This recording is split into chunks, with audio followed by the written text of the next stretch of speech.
Una vez que se ejerce eso, la acción pasa a una mano individual. Vamos a suponer el señor Perico Los Palotes compró 200 acciones a un solo. Él las puede vender, esas acciones, las puede revender nuevamente, esas acciones. Si él espera ganar un poco más, él las vende. Lógicamente las vende más de ese sol. El que compra, vamos a suponerlo, vende un sol 20. El que compra un sol 20 es porque lógicamente está pensando de que él va a sacar más de un sol 20 por esa acción. Y así sucesivamente. Ese es un mundo financiero. Cuando las personas están pensando de que el valor, no estoy hablando del precio, estoy hablando del valor que están adquiriendo sobre un título valor, tiene la esperanza que en el futuro van a sacarle más a ese título, ya es un mundo financiero. Entonces, en la rueda de bolsa, vas a la bolsa, presentas un documento con unas 80, 100 páginas, y resulta que con ese documento de 80, 10 páginas que estás presentando, casi automáticamente tu necesidad de 5 millones de dólares las estás obteniendo en 4 o 5 días. Pero hay una pequeña diferencia. La devolución no es en 36 meses, no es en 84 meses, no, la devolución es en el tiempo de maduración de tu idea de negocio. La tasa que vas a pagar no es de 20%, de 18% que te cobraría un banco. Es una tasa mucho menor, 8%, 7.5%, 8.45%, se manejan con decimales. Entonces, el financiamiento es mucho más barato que el financiamiento del banco. El desembolso es mucho más rápido que el desembolso del banco. Y la entrega del principal es a mucho más plazo que el plazo que te da un banco. Esa es la razón por la cual esta es una muy buena alternativa para generar apalancamientos. Ahora, la idea es que teníamos hasta el 2007, 2008, se generó la nueva ley. Tenemos ya un marco jurídico para que cualquier empresa en Perú pueda entrar a este sistema. Antes teníamos limitación de dinero y decíamos, bueno, tenemos que entrar siempre y cuando nosotros necesitemos 1 millón de soles. O 1 millón de soles, 1 millón de dólares, podemos entrar a este sistema, si no, no. Pues ahora esa limitación no la tenemos. Es como el tema de la exportación. Teníamos que exportar 0.75 contenedores. Pues yo tengo solamente 5 metros cúbicos, no puedo ser exportador, no puede ser. Ahora si tú tienes 1 metro cúbico ya puedes exportar. Es más, si tú tienes 10 kilos puedes ser exportador. Eso es un tema de marco jurídico. Para poder insertarnos, y lo vuelvo a repetir, al sistema financiero, al mundo financiero, hay que modular algunos elementos de marco jurídico que todavía no nos permiten ingresar con facilidad o con rapidez. La otra forma interesante se llama la mesa de negociación. Eso es mucho más accesible para cualquier empresa, la mesa de negociación. Es lo mismo, tú tienes una idea de negocio, tú tienes un emprendimiento, tú tienes un proyecto, tú tienes algo que hacer, pero necesitas financiamiento, pero financiamiento rápido, pero de vuelos a largo plazo, o a mediano plazo por lo menos, y que sea fundamentalmente barato, que sea barato. Y que lógicamente el banco no te envíe pues una carta, señor, si ya se pasó 5 días y su crédito, o te llama por teléfono, señor, ¿sabe que tiene que pagar su cuota? Sí, pero me toca pasado mañana todavía. No, pero estamos adelantando la llamada para hacerle recordar. No hay ninguna llamada. Al contrario, cuando tú vas a la mesa de negociación, quien te ha comprado, quien te ha dado el dinero, está muy interesado en que te vaya bien. Y se convierte, por ejemplo, en un propagandista gratuito tuyo. Te ayuda a vender, por ejemplo. ¿Qué te convendría más? Que prestarle al banco que esté en riesgo alguna propiedad, algún activo fijo, algún terreno, alguna infraestructura, etc.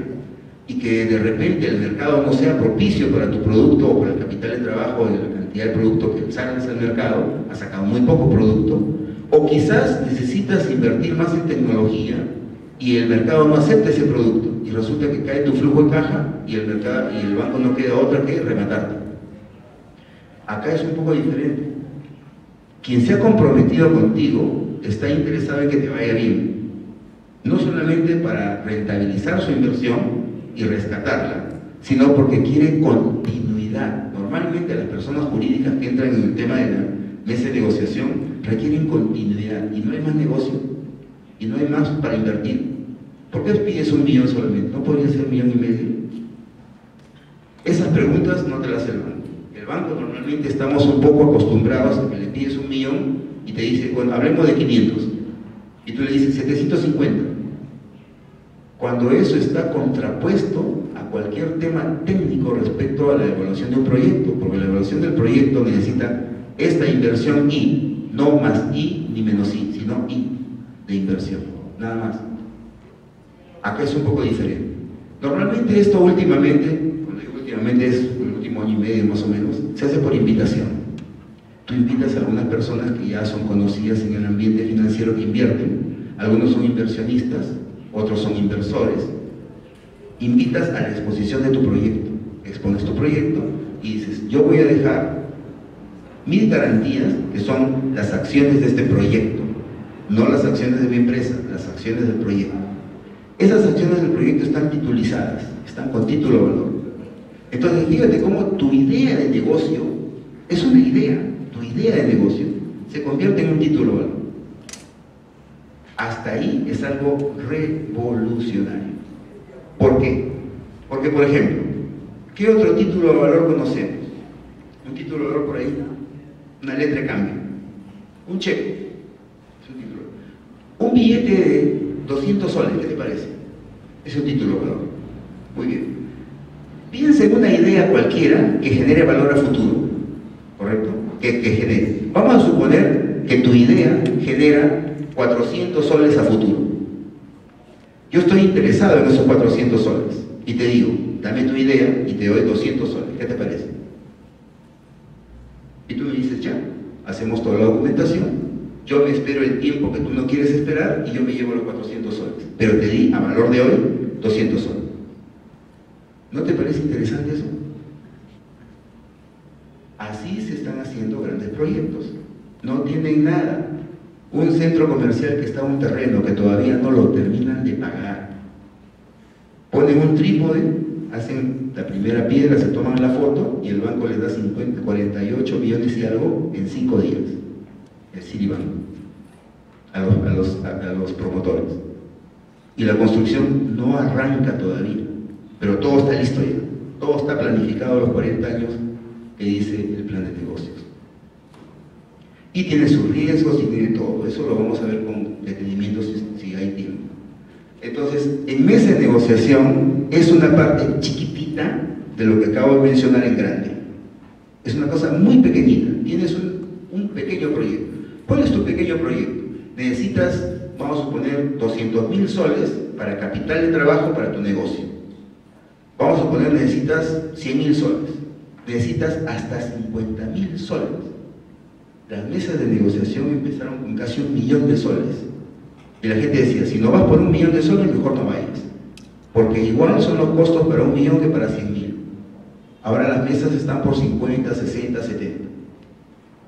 Y antes tú veías a grandes personajes, encopetados, todo el mundo con un terno de 500 dólares, etc. Ahora ves a la gente gamarra metida en la bolsa. ¿Qué hace la gente?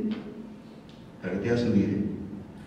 Una operación de reporte, yo me acuerdo que la primera operación de reporte que hicimos fue hace como 15 años, nos costó 7% del desembolso. Fueron 100.000 dólares y tuvimos que pagar de comisión 7.000 dólares de comisión por 100.000 dólares en una operación de reporte. Ahora la operación de reporte se hace como, no sé si ustedes han visto en el Banco de la Nación, hay personas afuera que te dicen, te venden certificados médicos, te hacen una... En el Poder Judicial también, ¿no? Te hacen un escrito, ¿quieres presentar una carta? Si yo te hago la cartita, etc. Fuera de la bolsa de valores, había normalmente personas internadas, hombres y mujeres, que jalaban para las sociedades agentes de bolsa, la SAP, una sociedad agente de bolsa. Tú ibas a hacer un trámite en la bolsa de valores y por intermedio de la sociedad agente de bolsa se hacía toda esta gestión. Y la sociedad agente de bolsa te cobraba una gran comisión. Ahora hay cosas que por el reglamento de la ley tú las puedes hacer, ya no las necesitas a la sociedad agente de bolsa. Pero como tú no sabes, la sociedad agente de bolsa está haciendo lo que tú, por desconocimiento. Pero resulta que actualmente hay un montón de chicos, así con blue jean, con camisa, sin corbata, pero con su saquito bien bacán. Estudiantes de economía, estudiantes de administración, de contabilidad, de quinto, sexto, séptimo ciclo. Ellos te hacen la operación de reporte. ¿Cuánto te cobran? $200, $400, $500, $300. Depende de tu voluntad. Los costos han caído muy bajos y la cantidad de operaciones diarias se ha incrementado. Cada vez hay más personas que están ingresando a este sistema financiero formal supervisado por la CONACEP para poder financiar sus operaciones. Mucho más barato, poca exigencia por parte de quien te da el dinero, más plazo para poder entregar. ¿Y qué dejas de garantía? Las acciones de tu proyecto. Si por alguna razón esto se cae, tienes socios. Los socios son quienes confiaron en ti, pero esos socios se quedaron con acciones. ¿Cómo rescatan los socios sus acciones? Vendiéndolas. Y si no te fue bien, ¿qué tendría que hacer para que te vaya bien? Hacen todo lo posible para que te vaya bien. Y por inyección de dinero no te preocupes, porque justamente ellos son inversionistas y otros son inversores. ¿Cuál es la diferencia entre un inversionista y un inversor? El inversionista es aquella persona que podría tener un excedente de utilidad. Vamos a suponer que yo soy médico, me dedico a la medicina, tengo una clínica y tengo excedente de utilidades y voy a invertir en bolsa. ¿Dónde? Voy a invertir en mesas de negociación, en proyectos. Muy bien. Y de repente invierto en pesca. Hoy la siguiente semana tengo un excedente de unos 40.000, 50.000 soles, voy a invertir otra vez. Y me tocó un proyecto de construcción, invierto en construcción. Manufactura para hacer zapatos en Trujillo, invierto en zapatos. Y así. ¿Por qué? Porque soy inversionista. Pero ¿cuál es mi actividad principal? La medicina. Estoy en el negocio de la medicina, tengo una clínica. Soy inversionista. Pero hay otras personas jurídicas que son inversoras, que su misión es invertir. Es decir, lo que se llama jurídicamente, ¿cuál es el objeto social? El objeto social es invertir. Se dedican solo a invertir. No es como yo, por ejemplo, que yo era médico, tenía una clínica y tenía excedente de utilidades y con eso decía, bueno, ya invertí todo en la clínica, ¿dónde más puedo invertir? En lugar de poner en el banco, voy a ir a la mesa de negociación a invertir en un proyecto. Soy inversionista. Pero aquella persona que genera una empresa con el único propósito de invertir es un inversor. Y cuando estas personas se juntan para invertir en mancha, en grupo, se llama inversor corporativo. Es como si se consorciaran para hacer inversiones. Es un inversor corporativo. Ya cuando nos han dado el grado de inversión al Perú, ya tenemos inversores corporativos, que son pocos aún, están viniendo todavía con muy poco capital, pero ya hay inversores corporativos. Hay un tema de corrupción que tenemos que subir un poco el nivel de la corrupción, porque estamos muy abajo, que eso nos permite de que tengamos mayor fluidez en inversores corporativos. Entonces, eso, el tema social hay que arreglarlo para que pueda haber más oportunidades de inversión. Y el otro punto es el tema extrabursátil. Todo lo que hemos visto como emisión primaria, secundaria, rueda de bolsa y medios de negociación, todo se hace en la Bolsa de Valores de Lima, en el caso Perú. Pero cuando tenemos el tema extrabursátil, significa que podemos hacer lo mismo que lo anterior, pero fuera de la Bolsa de Valores de Lima. Pero eso sí, mediante un notario público. Es decir, podemos hacer emisiones, podemos hacer compra y venta de títulos, pero fuera de la Bolsa de Valores se llama extrabursátil, pero siempre con la participación de un notario público colegiado, dice la ley. El segundo componente, que es el no regulado, eso sí no lo regula nadie, ¿sí? De inversores corporativos. Hay un grupo empresarial filipino que ha venido al Perú, que son inversores, para ver proyectos. Hay otro grupo inglés ligado a la industria de la construcción, los que han hecho el boom de la construcción en Panamá, y el boom de la construcción en Panamá está ya bajando. Se han venido acá al Perú para ver qué hacemos, ¿no? Y están fundamentalmente viendo el tema de mi vivienda, son inversores corporativos. Y el otro grupo son unos coreanos que ya están hace año y medio más o menos acá, que ya están invirtiendo, pero tímidamente en algunas cosas privadas, ¿no? Lo que pasa es que el inversor corporativo viene para hacer inversiones de 50 años, ¿no? Y dice, por ejemplo, bueno, tengo 300 millones de dólares, ¿dónde puedo invertir 300? Bueno, tenemos un proyecto acá, pero que necesita 100 solamente. Tengo otros 300 más, tengo otros 300 más y así. O sea, nos faltan ideas, nos faltan más proyectos. Esa es una de las razones por las cuales el presidente el 28 de julio dijo que las normas del Sistema Nacional de Inversión Pública iban a disminuir sus exigencias para poder tener fluidez para estos proyectos, ¿no? Estos son proyectos de inversión pública. Entonces, el inversor corporativo viene a hacer proyectos del Estado, pero contra proyectos privados. Con eso tiene la oportunidad de poder hacer proyectos privados también, ¿no? El próximo mes creo que es, bueno, era para octubre, van a venir acá a Porto Chicama unos españoles que están auspiciados por unos suecos, ¿no? Y ellos van a ver todo lo que es la energía eólica. Ya se han hecho algunas pruebas acá en Chicama sobre energía eólica, y esa es una gran inversión también, ¿no? Son cerca de 800 y tantos millones de euros, son más o menos unos 1.000 millones aproximadamente, ¿no? Y para un programa de 5 años, es un programa quiere decir que hay muchos proyectos en el programa. Un proyecto puede ser de 300 millones de dólares, el otro de 100, así. El conjunto de proyectos hace un programa de inversiones, ¿no? Entonces, eso lo puede hacer un inversor corporativo. En este caso van a venir unos especialistas españoles. La energía eólica es la energía que se transforma mediante la fuerza del viento, es energía eólica, ¿no? Y hay otro tipo de energía que es la energía fotovoltaica, que es la que se genera por el sol, ¿no?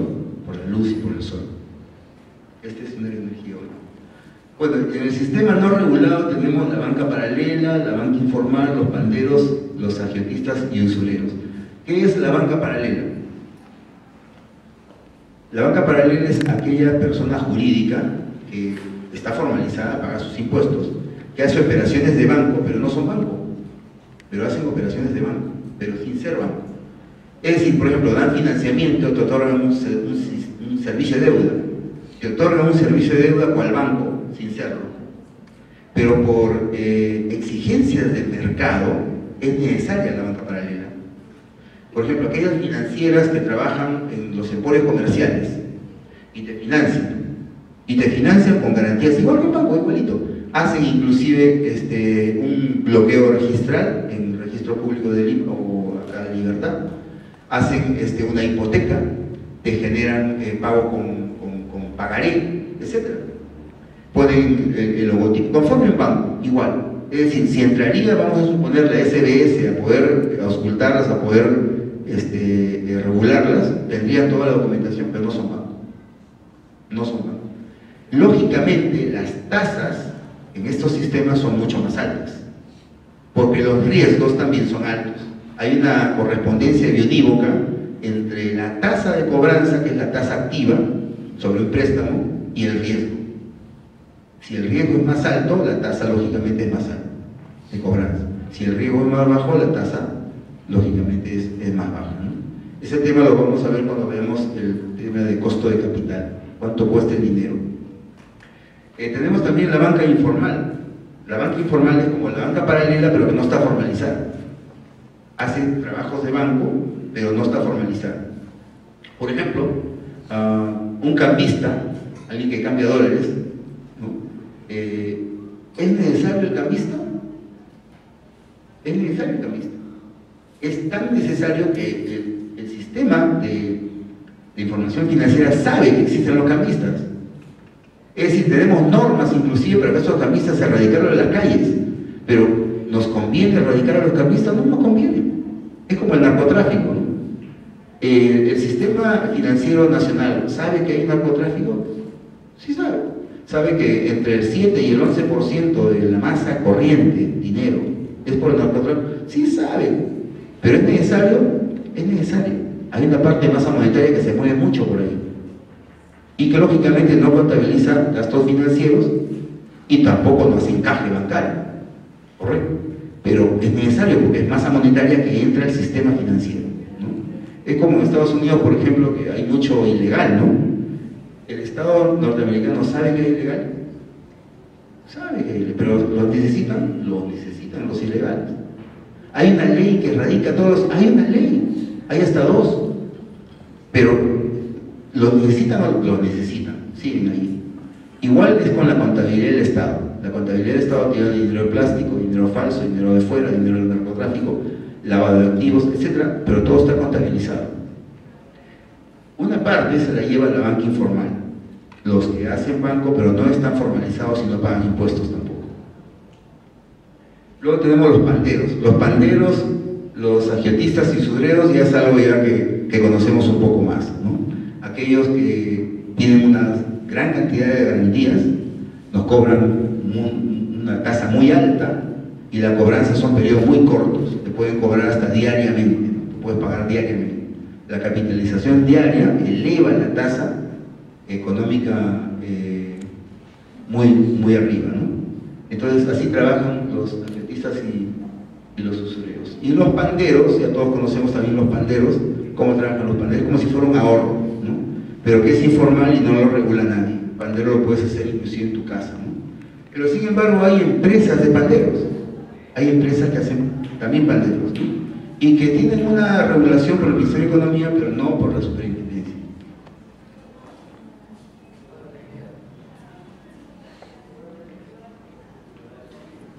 Vamos a pasar ahora a ver el concepto del valor del dinero en el tiempo. ¿Cuál es ese concepto? Sí.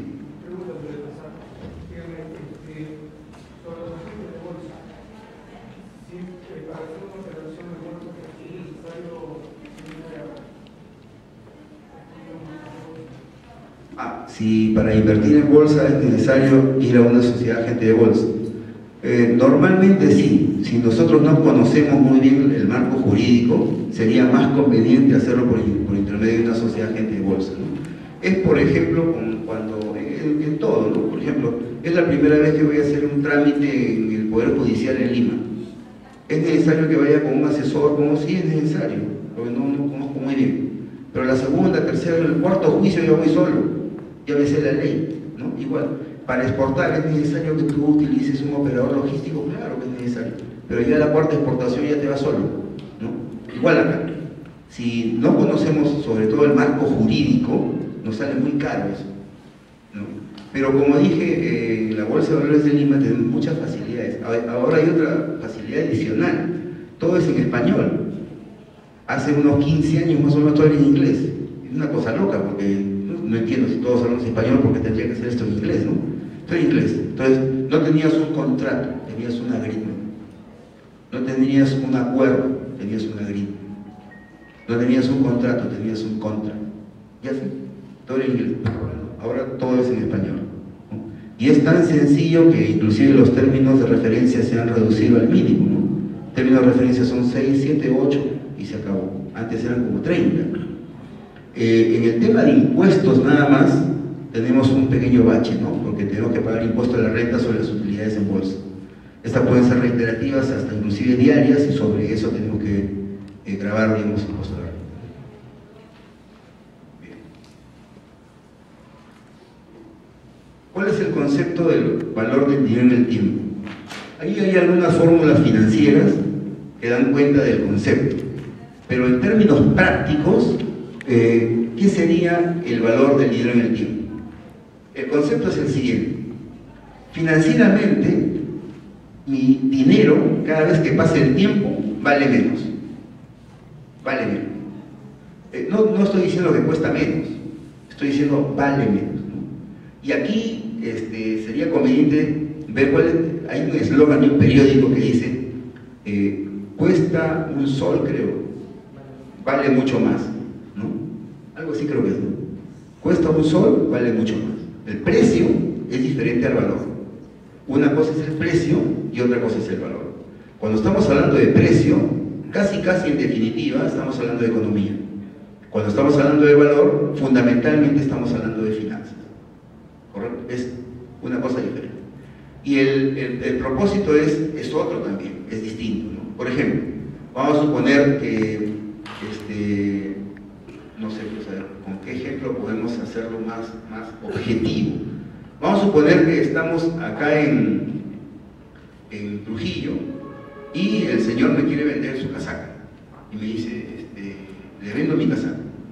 Y yo le digo, bueno, ¿cuánto quieres por tu casaca? Unos 200 soles. ¿Cómo hace 200 soles? Esa casaca costará, pues, no sé, su precio será 150 soles. Yo tengo casacas. Yo creo que te puedo dar 100 soles. Pero ¿cómo? 150 soles, estaba ofreciendo 200 soles por mi casaca, que es bonita, que no sé cuánto por acá. Mira, te puedo dar 80 soles, si tú quieres. Más de 70 soles no te doy. Así es que con los 60 que te estoy dando, yo creo que 50 es suficiente. Entonces dice, ¿pero cómo? Cada vez me estás ofreciendo, sí, porque cada vez que te estoy ofreciendo, está saliendo más solo. De manera que, ¿qué es lo que estaba sucediendo cuando él me dijo que lo venden 200 soles? ¿Qué estaba sucediendo ahí? El valor que él ponía sobre esto era más que el precio. Pero ¿qué pasaba conmigo, en mi mente? En mi mente pasaba que el valor que yo puse sobre ese activo era mucho menor que el precio, porque posiblemente vale 150, posiblemente. Su precio sea 150. Pero yo le estaba ofertando 50 soles de valor, ¿no? Y esto es lo que aprendemos cada vez que hacemos o ejercemos una venta, lo que se llama la venta profesional. La venta profesional está orientada a un insight. La venta profesional ya no es los 10 pasos de la venta. Lo que tengo que hacer es prospección, después planificación, objeciones, y al final era cierre de venta, ¿no? Hay una venta profesional que es una venta en función a los estudios de investigación sobre el cerebro. Esa es la nueva venta. Ya no es una venta profesional, esa es una venta científica. Ustedes han visto en la tele seguramente estos últimos spots publicitarios, están trabajados en función a insights. ¿Cuál es la reacción de nuestro cerebro? Es decir, la parte septentrional del lóbulo izquierdo, que es la que toma la decisión en el momento que está generando, mueve el hipotálamo y toda la radiación pasa a la parte frontal y toma la decisión en la parte frontal. Ya estos médicos que se están dedicando al marketing, los médicos que hacen estudios de todo lo que es las neuronas y los sistemas neuronales de decisión, han entrado al tema de marketing y han investigado por 4 años y han arribado a algunas conclusiones. Y además han hecho un software. Y con eso se están haciendo spots publicitarios. Spots publicitarios en la tele, speech en las radios. ¿Qué es lo que tú escuchas y qué es lo que tú interactúas para que tú puedas ejercer mayormente con una más alta probabilidad una voluntad de compra? ¿Dónde radica este estudio? ¿Cuál es la base fundamental desde el punto de vista filosófico? Es lo siguiente, es la teoría del valor. Y quizás Michael Porter se quedó muy corto con el tema de la teoría del valor. ¿Cuál es este tema de la teoría del valor? Un vendedor, ya no profesional, sino un vendedor científico, ¿qué es lo que tendría que hacer? Lo siguiente, si en tu mente, sobre la oferta de un activo, un bien de capital, en tu mente, el valor está encima del precio, puedes cerrar la venta.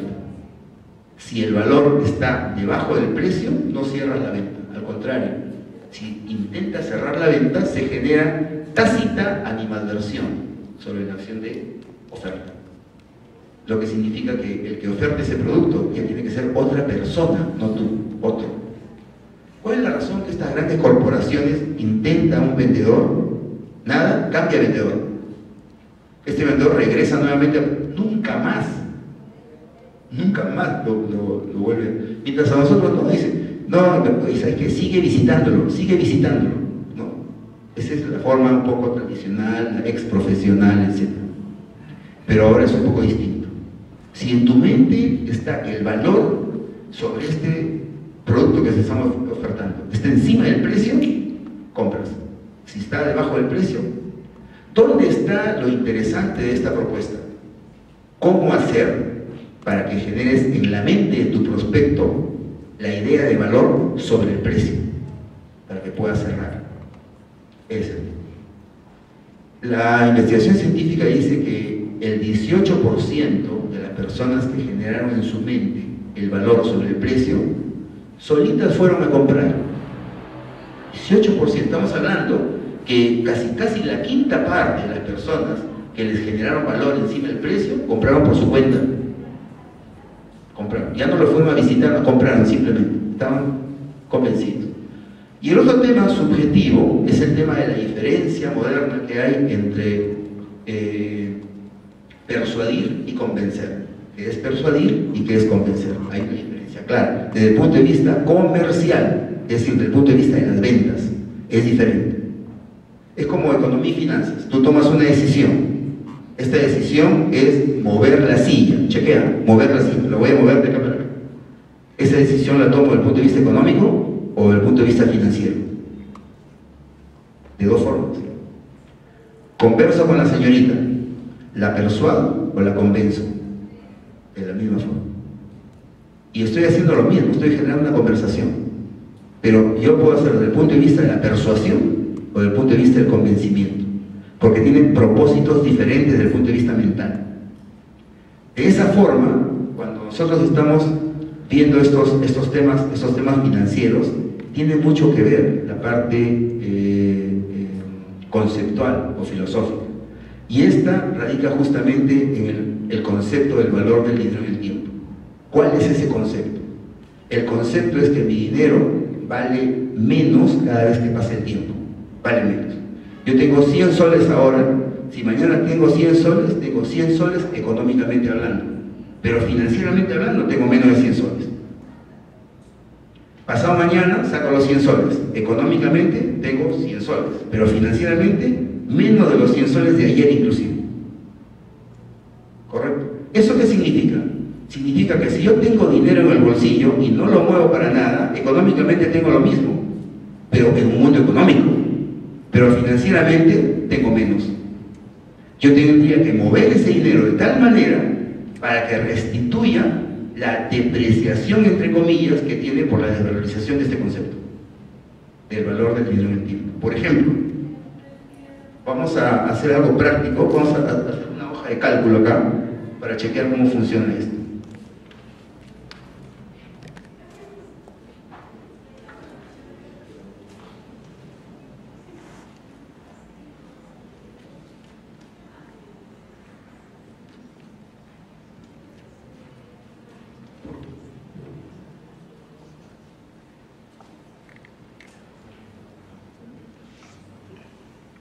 Bien, vamos a poner acá un estándar de calidad.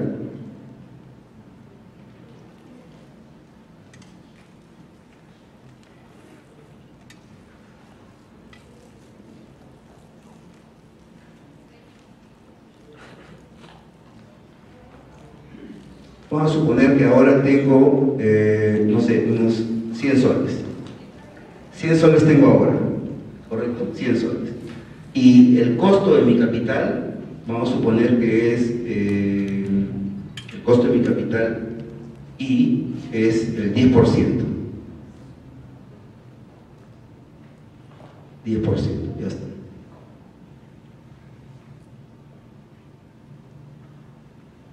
Yo quisiera saber en un periodo cuánto tendría que tener. En un periodo, ¿cuánto tengo que tener? Si esto yo lo voy a formalizar y lo voy a poner acá, por ejemplo,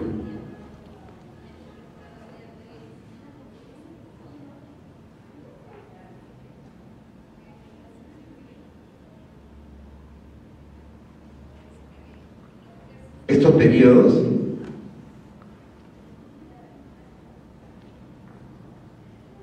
ahora tengo 100 soles. Al final del primer periodo, ¿cuánto tendría que tener?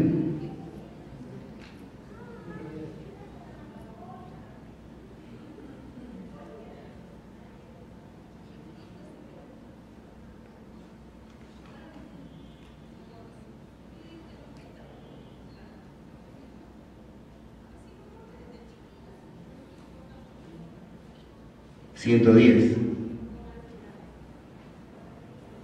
Voy a fijar esta parte. Ya está. 110 tendría que tener. al final del segundo periodo y el tercer periodo tendría que tener 121, 133. ¿Correcto? Entonces, he puesto en el periodo 0 como si fuera ahora. Cuando ponemos periodos en finanzas, normalmente es a finales del periodo. Por ejemplo, periodo 1 a finales del periodo 1, a fin de mes puede ser. Periodo 2 a finales del mes 2, a finales del mes 3, al final del mes. Pero cuando ponemos periodo 0, este es como si fuera a finales del periodo 0, pero el periodo 0 no existe. Ese es como si fuera a comienzos del periodo 1, ¿correcto? Entonces, a comienzos del periodo 1 quiere decir ahora yo tengo 100. Si el costo de mi capital es 10%, 10% cuesta mi dinero, yo sé que cuesta mi dinero 10%, al final del primer periodo tendría que tener 110. Si tengo 110 al final del primer periodo, es como si ahora tuviera 100. Si yo tuviera al final del segundo periodo 121, es como ahora tuviera 100. Al final del tercer periodo, si yo tengo 133, es como ahora tuviera 100. ¿Correcto? Entonces, si por periodos mi dinero cuesta 10%, yo tendría que tener al final de cada periodo esa misma cantidad que estoy mencionando ahí. 110, 121, 133, para tener los mismos 100 que tengo ahora. Ese es el concepto del valor del dinero en el tiempo. Vamos a suponer que una persona me dice, ¿sabes qué? Préstame tus 100 que tú tienes. Ah, muy bien, te presto los 100. ¿Y cuándo me vas a devolver? Mira, yo te voy a devolver 120 al final del tercer mes. Si yo sé que mi costo de capital es 10% mensual, y él me dice, te presto 100 y te voy a dar 120 en 3 meses, ¿qué más? ¿Te vas a ganar 20 en 3 meses? ¿Quién gana 20 en 3 meses? ¿Qué está pasando con mi dinero? ¿Estoy ganando dinero o perdiendo? Estoy perdiendo financieramente. Financieramente estoy perdiendo. No estoy dejando de ganar. Estoy perdiendo plata. Estoy perdiendo dinero. ¿Por qué? Porque al final del tercer periodo, para tener los 100 que tengo hoy, debo tener al final del tercer periodo 133. Debo tener. Si por el contrario me dices, mira, ¿sabes qué? Préstame los 100 ahora y al final del tercer mes yo te voy a dar 150. ¿Qué te parece?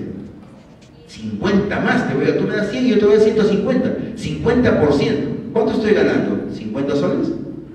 Estaría ganando tan solo 17 soles nada más. ¿Correcto? 17 soles. Ese es el concepto del valor del dinero en el tiempo. Es un concepto por el cual el dinero no lo podemos tener en el banco. Porque en el banco, ¿dónde estaría? ¿En ahorros? Si nosotros no tenemos otro emprendimiento para poder generar dinero, entonces no nos queda otra que ponerlo en el banco. En el banco recibimos una tasa que es una tasa libre de riesgo. Esa tasa libre de riesgo que nos da el banco, que anualmente debe ser 1%, 1.5%, una financiera, lo más que da es 2.2% al año. Entonces, esa sería la tasa libre de riesgo. Pero si yo quisiera mover mi dinero, tengo que mover el dinero a una renta superior a la renta que me da el banco. Pero si yo voy a ganar 1% al año y el banco me da 2% al año, mejor pongo mi plata en el banco y la dejo ahí. ¿Correcto? ¿Por qué muevo mi dinero? Muevo mi dinero por la sencilla razón de que yo puedo generar más renta que la que ya me está dando el banco.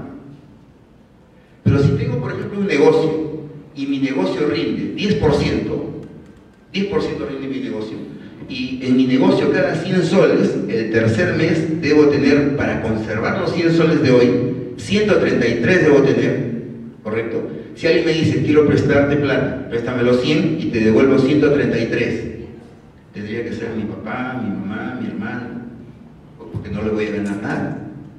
Si él está en un mundo económico, él va a decir, pucha, me está ganando 33, me presta 100 y yo tengo que devolver 133, me gana 33, y así todavía me dice que me hace el gran favor de la vida, y le estoy haciendo el gran favor de la vida. ¿Por qué? Porque estoy dejando de ganar dinero. El prestarle 100 y que me devuelva 133 me está restando capital de trabajo para hacer cosas. Ese es un mundo financiero. En el mundo financiero la plata no tiene que estar durmiendo. Es un sacrilegio mantener la plata en bóveda. ¿Correcto? Es decir, por ejemplo, un empresario dice, tengo mi, ¿cómo se llama? Esas cajas que tienen como llave, tienen un rotor. Caja fuerte. Caja fuerte, ¿no es cierto? Yo tengo la estadística que me la dio un tío mío para venir justamente a esta sesión y la voy a mencionar. 27 empresas que hacían cajas de seguridad en Lima. ¿Cuántas hay ahora? Yo le digo, 2. Una que es transnacional, que está ligada a los bancos, y la otra que es una de un señor que tiene hace muchos años, que tiene 80 y tantos años, y que todavía tiene negocio, pero en su casa. Ya no es un negocio corporativo, es un negocio, digamos, orfebre, ¿no? Las dos registradas en la Cámara de Comercio en Lima. ¿Por qué ya no hay tanto proveedor de cajas de seguridad? Los demás son chinos que vienen y las ensamblan, las mandan a hacer, etc. Pero corporativas, solamente 2 empresas. Porque ya no hay mercado para eso. El mundo se está transformando en un mundo financiero. La plata no puede estar en el colchón, no puede estar en tu caja fuerte. La plata tiene que estar moviéndose. Correcto, a la hora que ves un billete 100 soles, ¿qué haces acá? Ya está chambeando, ¿no es cierto? Entonces, cuando estamos en un mundo financiero, tenemos que mover el dinero. El dinero tiene que estar en movimiento, ¿correcto? Ahora, ¿cómo sé cuánto cuesta mi dinero? ¿Cuánto cuesta el dinero? ¿Cómo conozco, cómo saber cuánto cuesta el dinero? Ya tenemos una idea, por ejemplo, cuando tenemos el dinero en el banco, es porque no tenemos un emprendimiento, que sería una cosa tonta, obviamente, ¿no? Pero hay casos de que no tengo una oportunidad para poder, no sé, una persona que tiene su jubilación en el banco y ya no quiere salir, está viendo su despido, etc. Y no sale de su casa. Pero personas jóvenes, pujantes, inteligentes, como todos los que estamos acá, definitivamente están viendo un emprendimiento. ¿Dónde ponemos el dinero? ¿Qué hacemos? ¿Correcto? Para eso tenemos que saber cómo calcular el costo del dinero. Cómo hacer el cálculo del costo del dinero. ¿Correcto? Eso lo vamos a hacer en un capítulo aparte, necesitamos más tiempo para eso, porque nos salimos del temario. Pero vamos a saber cómo calcular cuánto cuesta mi dinero. Tenemos que partir de ahí. Si no sabes cuánto cuesta el dinero, no puedes insertarte en un mundo financiero. Tienes que continuar todavía en un mundo económico, dejando de pasar oportunidades. Pero si quieres insertar en un mundo financiero, lo primero que tienes que hacer es saber cuánto cuesta tu dinero. Eso es lo primero que hay que hacer. Y el costo mínimo que tiene el dinero debe ser el costo que te da la tasa libre de riesgo. ¿Cuál es la tasa libre de riesgo? Ya se olvidaron. Al final de estas sesiones va a haber un examen, ¿no? Va a haber un examen. La tasa libre de riesgo es la tasa que te da el banco por concepto de ahorros. Tú dejas el banco en ahorros y te da una tasa pasiva. Esa tasa pasiva es la tasa libre de riesgo. Entonces, si tú quieres partir con el costo de tu capital en un negocio, en un emprendimiento, la tasa de costo, tu tasa, tendría que, si la plata la tienes en el banco, tu tasa de costo sería la tasa pasiva que te da el banco en ahorros. Pero vamos a suponer que tu plata no está en el banco. Por alguna razón tú todavía no has hecho este curso y tu plata estaba en la caja fuerte de tu casa. La has puesto en paquetes, le has puesto ese polvito para los dólares y la has puesto en una caja. ¿Cuánto es el costo de tu dinero?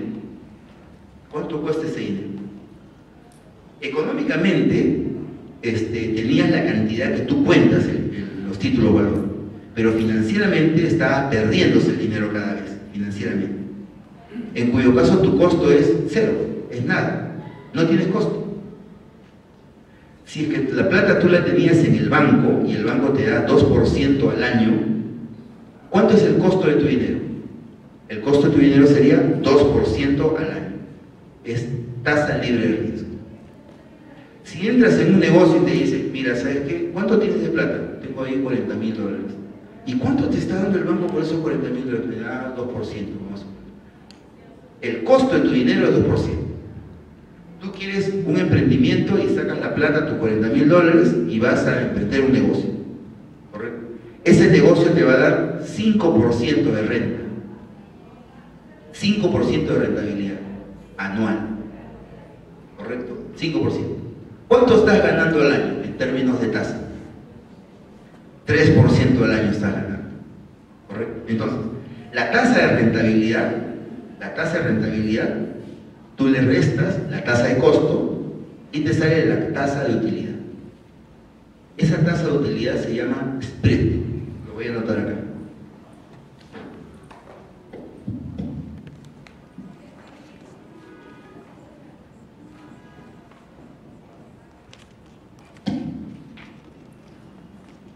Es la tasa de utilidad, es lo que estoy ganando.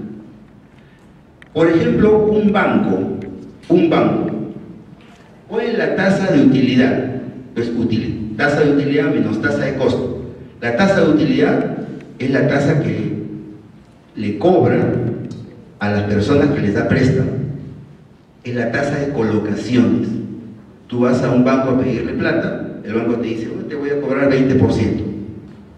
20% te cobra. Esa es la tasa activa. La tasa activa es tasa de cobranza sobre colocaciones. Entonces, un banco, ¿cómo calcula sus utilidades en términos de spread? Tasa activa es la tasa que te cobra cuando tú le prestas plata, menos tasa pasiva, que es la tasa que te paga cuando tú le pones ahorros. Entonces, aquí hay una aritmética: tasa activa menos tasa pasiva. Tasa activa, la tasa que te cobra cada vez que hay colocaciones, cuando les prestas dinero. Y la tasa pasiva, la tasa que te paga cada vez que hay depósitos, es decir, cada vez que tú pones tus ahorros. Esta diferencia de tasas es el spread. Entonces, si el banco, el más caro, está pagando 0.87 de tasa pasiva por ahorros, pero ese banco te está cobrando 56% de tasa activa cuando te presta el dinero, ¿cuánto es el spread?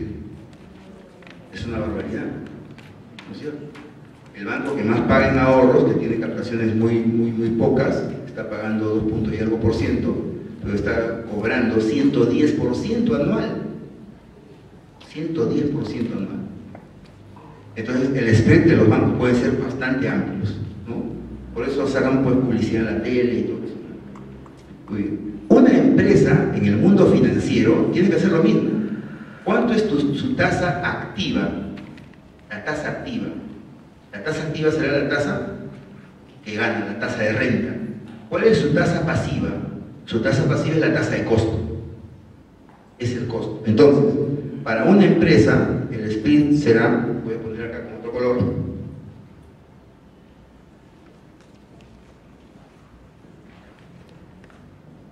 la tasa será la tasa de rentabilidad menos la tasa del costo del capital.